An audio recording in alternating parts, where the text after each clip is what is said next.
Grand Rising, beautiful people. I'm gonna try this again because I was just rambling off the mouth and not really staying on topic. But anyway, good morning. How y'all doing today? What did I do? Well, a lot actually. I just got done with my VA appointment this morning for pre-op. My pre-op appointment is for my upcoming surgery. Remember when I told y'all about my fibroid issues about a month ago that I was having with the irregular periods and stuff? Well, now it's time to finally fix the issue. Hallelujah. So during this pre-op appointment, I spoke to like 2 different doctors. The first one that I've been in contact with, she was like the scheduling coordinator or something like that. She did a huge assessment on me. She went through all my medical history, all my medications, all my charts to make sure that I was cleared, because she said they want to make sure in the last 90 days you're not on any type of strong narcotic or sedative that could interfere with the surgery, which I understand, because even though it's a minor surgery, the surgery is a DNC. If you don't know what that is, basically it's a fancy way of saying it's a less invasive procedure for women who have period issues or endometriosis issues. And with me, because I've had abnormal issues of my period, they're going to go in and fix it. And I think they're going to remove the fibroids. I'm not too sure. But she told me and explained the process. The surgeon is going to go in with a stethoscope or whatever up my cooter. And he's going to put in like a little device tool in there while I'm down. I'm going to be out, by the way. I'm going to be asleep for this whole procedure because, yeah, you cannot be awake during this type of procedure. And he's going to have a laser and laser the lining of my uterus to keep the fibroids from coming back. And then he's also going to stick in what's called a Mirena IUD. And the IUD device is going to go inside my uterus. So yeah, that's pretty much what this procedure is in a nutshell. But I've been cleared. Hallelujah. I've been cleared for surgery. Yay. Nothing wrong. Everything came back normal. Charts are normal. I'm in good health standing. Hallelujah.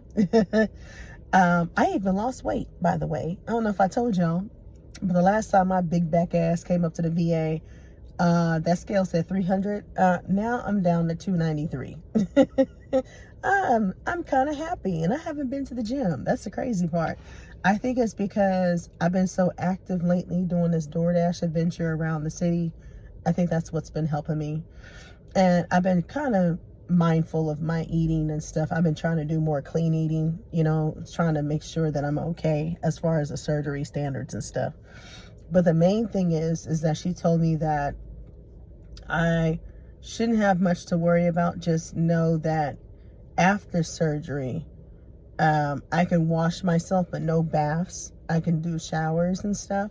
However, I can't really, wipe down there because of, internal, stitching and stuff like that once it's done.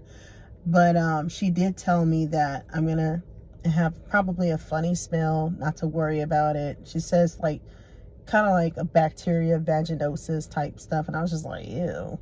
And then she also mentioned that if I had any type of irregular, bleeding that's like profuse, like it's out of the blue, or if I feel like something is just off and something just doesn't feel right, she told me just come right back up there.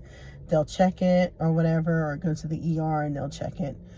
But other than that, that's pretty much it. She just explained that the surgeon's going to give me a narcotic, some kind of oxycodone mumbo jumbo.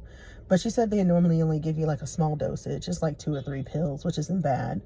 And then she also mentioned that I needed somebody to stay with me for a full 24 hours to monitor me. And I said, why? I said, if it's not really an invasive surgery, what's the point of somebody staying with me?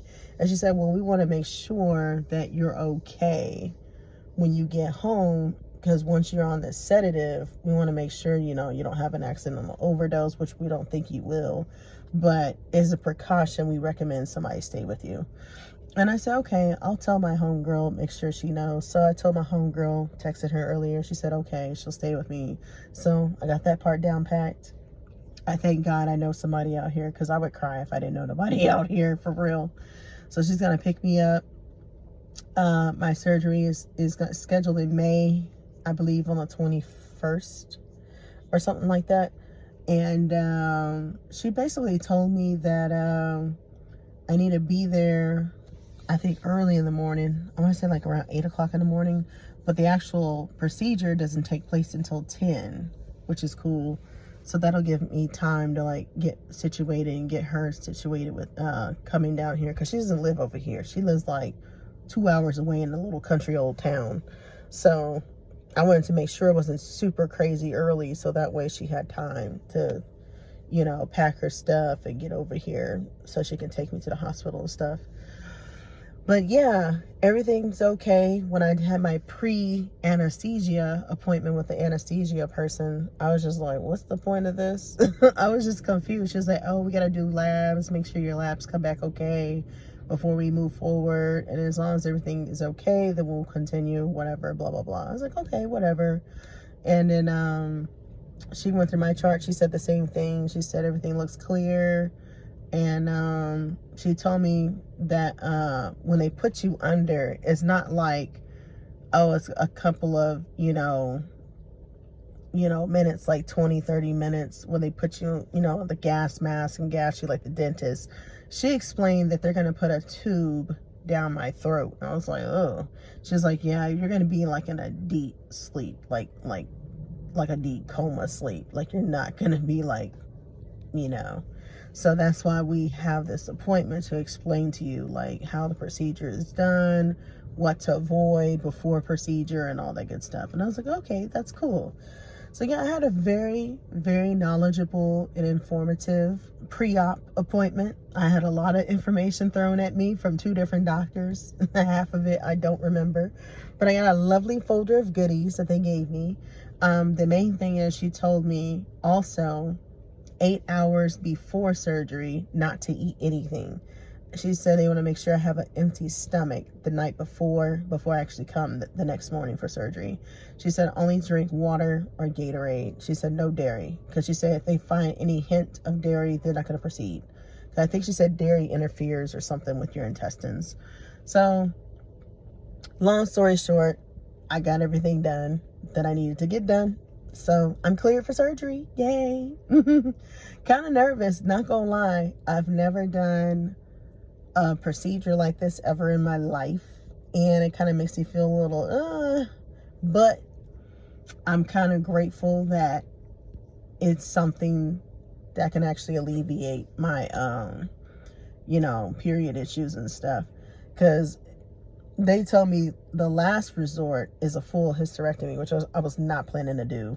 Because everybody kept asking me, just get a hysterectomy, just do this. No. I don't want my lady parts messed with at an early age. And then 2, I've seen people walking around here with full hysterectomies and they look crazy. No, I'm joking. But for real though, like on a serious note, one of my friends that I was stationed in the military, she's a white girl. She actually had a full-on hysterectomy because she had the same issues too. She actually told me she had a DNC as well. And she told me that it's great you have no periods, but what they don't tell you is that you have a lot more issues as far as like antics. Like she says she has spouts of anger, and sometimes her emotions are running high for no reason. When she told me that shit, I was just like, yeah, fuck that. I'm not doing no hysterectomy. I was close. I thought about it. I really thought long and hard. I looked at all my options. I even did second opinions. And I was just like, nope, DNC. DNC for now. But if the DNC does not work, worst case scenario, then yes, I will probably do a full hysterectomy later. But not right now. No. And I don't plan on having kids, if you guys are wondering. No, I don't plan on having children. It's just the fact that I don't want my lady parts taken out. I don't know how y'all feel about y'all's parts, but I feel like my lady parts are sacred, and I feel like nothing should be removed unless it's necessary. That's just me, because I'm just like, the more minor procedures that we can go with, the better, because that's where I'm at. I don't like doing surgeries, and the only surgery I've ever had in my entire life, I will tell you, is LASIK eye surgery. That's it. And that was when I was in my 20s in the military. When I first joined the Army, I think it was back in 2009. I had LASIK, and the military paid for everything. I didn't have to pay a dime. That was the best thing smoking. I used to wear glasses, big ass bifocals like Urkel when I was a kid. I had bad vision, y'all. Like, I could not see. And then when I got into high school, that's when I transitioned to contact lenses. And I got tired of contacts because I kept getting like pink eye and like all types of eye infections from them. And I was just like, I can't do the contact shit. I gotta get rid of these contacts. So once I signed up, you know, and shipped off to military, did basic training and all the good stuff, and I got down to Fort Bliss, Texas, aka El Paso, my very first duty station. That's when the commander, who was a white lady at the time, said, hey, who wants to sign up for LASIK eye surgery and PRK? We have a whole bunch of government contracts right now going out for all the soldiers and all the civilians that would like to sign up for the surgery that's paid for. And I was like, me? I want to do it because I'm tired of wearing these damn contacts. And we took a government van trip. It was like 20 or 30 of us in a government van full of soldiers. And we went from El Paso, okay? get ready to brace yourselves. All the way down to Fort Hood, Texas, which is Killeen. That is a 12-hour ride. And that was the longest, stankiest ride I've ever had. In the hot summer of 2009. It was horrible. I want to say, yeah, it was the summer of 2009, I believe, is when I had LASIK. It was horrible. I was just like, what the hell? I was so mad. Yeah, that was one of the longest, most boring rides I've ever had in my life. But yeah, I was done. I was so done. But that was one of the best rides because, baby, once I got that LASIK, okay, that was the best thing smoking. And before I got it, I actually had to sign a waiver saying I couldn't sue the Army in case I would go blind or lose my vision. And they told me I was the worst one out the bunch, surprisingly. And mind you, I was only 21, I think 22 at the time when I had LASIK eye surgery. And the doctor was like, the other alternatives we have are implanted contacts. I was like, hell no. I don't want no contacts, and especially permanent contacts in my eyes. No. I said, that doesn't sound like a good idea. He said, well, we can't really do PRK because you're not really eligible for PRK. That's another alternative for LASIK. But he told me we do have LASIK that will probably work best for you. And he was like, I said, well, is it a 50-50 chance that I will see or go blind? He was like, it depends. I don't know. I can't. That's why we have the waivers. And I was like, oh, hell. And I got scared. I ain't gonna lie. Because then I found out I was awake for that surgery that whole time. But they give you a strong narcotic. They give you like Vicodin or Valium. They give you like one little pill. Then they dilute your eyes with steroid drops so you don't feel a thing. And the whole time during that eye surgery, I didn't feel a thing.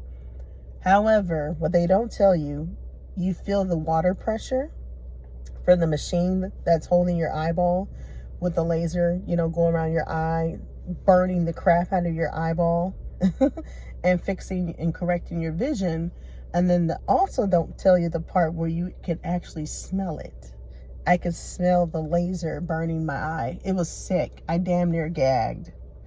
But I was so high, I didn't know what the hell was going on. But I could tell, like, okay, I could smell it. Like, I can't feel it, but I can smell it. I know what's going on now.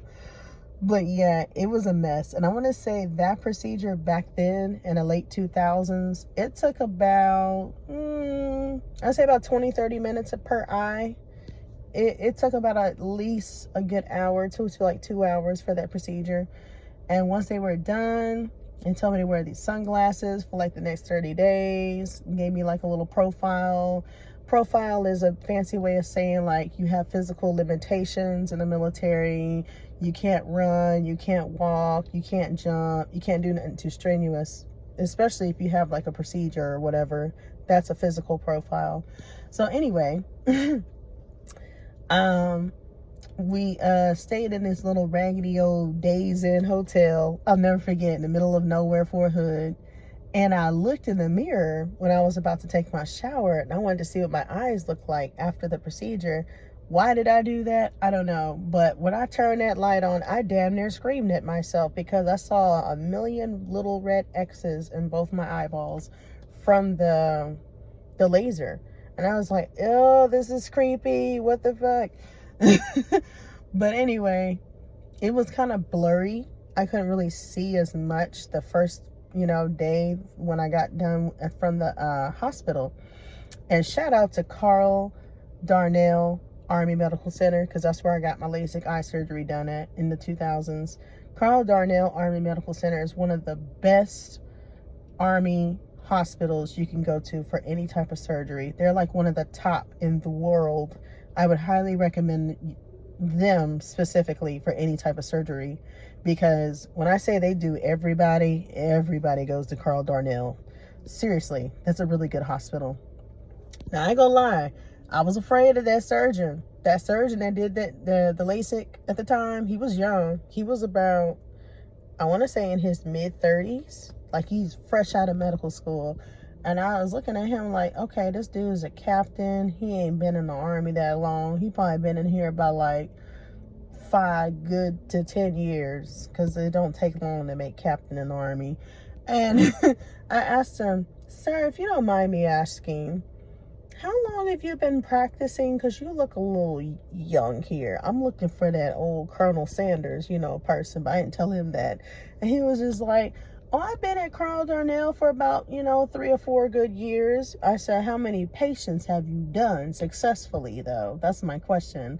He was like, oh, I've done about 200 or 300 soldiers within the last 6 months. I said, were they successful? You ain't answered the question. He was like, yeah, they were all successful. They're fine. I was like, all right, because you doing my surgery kind of makes me a little leery. No offense. He started laughing. He said, I get it all the time. I know I'm young, but he said, trust me, you're in good hands. He said, I've been doing this for a while. I said, okay, whatever. He wasn't lying. He was a very, very good surgeon, but very young. Scared the shit out of me. Now, the surgeon that's going to be doing my DNC operation, he's an old Colonel Sanders. Now, I was a little leery of him too, because now that I'm older, I'm kind of like, I like younger doctors, not the ones that have been here since the building has been built. No offense. But this man, he seemed cool. He seems like he knows his stuff. However, it kind of makes me a little leery because he's up in age. Like, this man is like in his late, I would say 70s at least. He probably about the same age as my dad, maybe older. Very gray, wears glasses, very short, very skinny, petite. Now, what I liked about him compared to other doctors that I've spoken to, and as a surgeon, he is the only doctor out of all the VA hospitals that actually took the time and didn't talk to me any kind of way and shovel me out the door like most VA doctors do, and don't half-ass explain shit. When I first met him before this pre-op appointment, what gave me trust in him is how thorough he was with his explanations.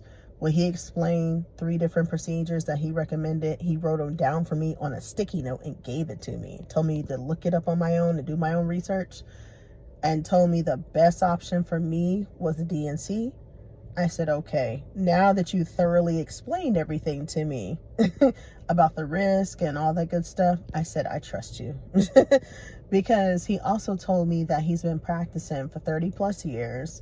He was also an instructor at some college out here. He said he taught for about 28 plus years before he retired. I think he was at VCU, Virginia Commonwealth University, somewhere around here. And he said after he taught as a professor at VCU and retired, he came to the VA, I think after retirement, and he's been at the VA for a while. So once he told me about his background and his experience, I said, I trust Dr. Gerard. I trust him. I trust this man now. His name is Dr. G. I call him Dr. G.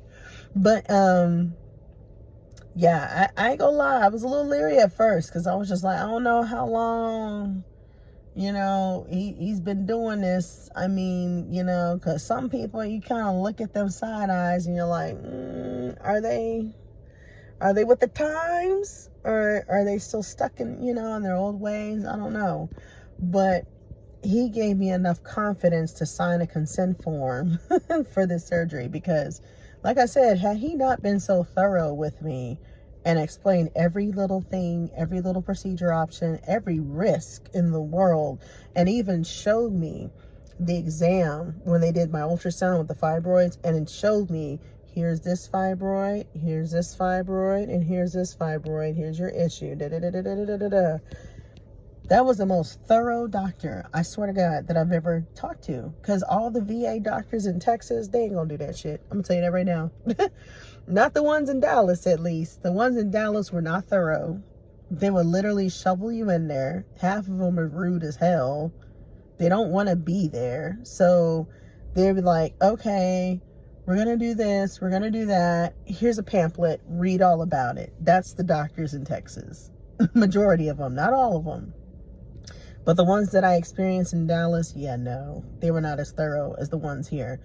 This is a very, very good facility. I would highly recommend it. This VA is really, really nice. I believe it used to be called McGuire VA Medical Center, but now they changed it to Richmond VA Medical Center. But it's one of the top hospitals, I was told, for surgeries, because they're the only VA, I believe, in the state of Virginia that has their own trauma center. See, I didn't know all this until somebody told me this at the ER. They also told me that this is the second largest VA facility in the whole entire United States, apparently. And it's so large, it's like almost the size of the Pentagon. From what I was told, I was just like, oh, wow.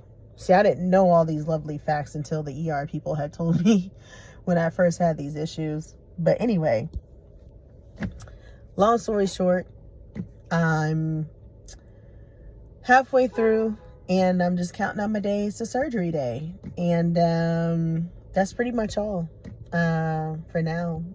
I can't think of anything else, but yeah, I'm about to go get my latte. Damn, it's almost 11:30. I've been running my mouth all damn day. Let me get off this video because it'll turn into 30 minutes and then 30 minutes will turn into an hour. I think I'm gonna go and hustle for a few hours. I don't know yet, but the main thing I'm gonna do today, I'm gonna go hunt for a sofa. Let's see if I can find like a little rent-to-own, because I need to find me a reclining sofa, so that way my friend, when she comes over, my homegirl, can have somewhere to lay down and sleep, because I don't have anywhere for her to really sleep. I mean, my bed is my bed. Ain't nobody getting in my bed but me, okay? And I don't want her to sleep on the floor, so I have to hurry up and get a sofa before this surgery starts. So hopefully, fingers crossed, I can find me a nice deal on a reclining sofa. I had a Rooms to Go card, and speaking of Rooms to Go, let me tell y'all about them real quick before I go. Rooms to Go is so shady. They don't even tell you now because they use Synchrony Bank. Synchrony Bank basically told me that they deactivated my furniture card. I said, why? I said it was paid for. I paid it off like in 2020 after I had my sectional. They said, well, due to credit worthiness and because your credit is substandard, Synchrony Bank went ahead and closed your account. So now I have no furniture card. I was like, wow, the level of petty. How petty can you be? I just wanted to share that out there. If you got a Rooms to Go card, or if you have any type of furniture affiliation with Synchrony Bank, they're going to shut your shit off. They're not going to tell you, especially if your credit is shot. And my credit is not that bad. It's like mid 600s, but apparently it's not credit worthy to have a furniture card anymore. So I learned something new. Lesson learned. Don't do anything else with Synchrony Bank. But anyway, I will holler at you guys later. I'm going to go get my latte and get my day started and get rolling around on this lovely DoorDash adventure. And then I'm going to go chill. And that's it. But I'll holler at y'all next time. Y'all take care now. Peace.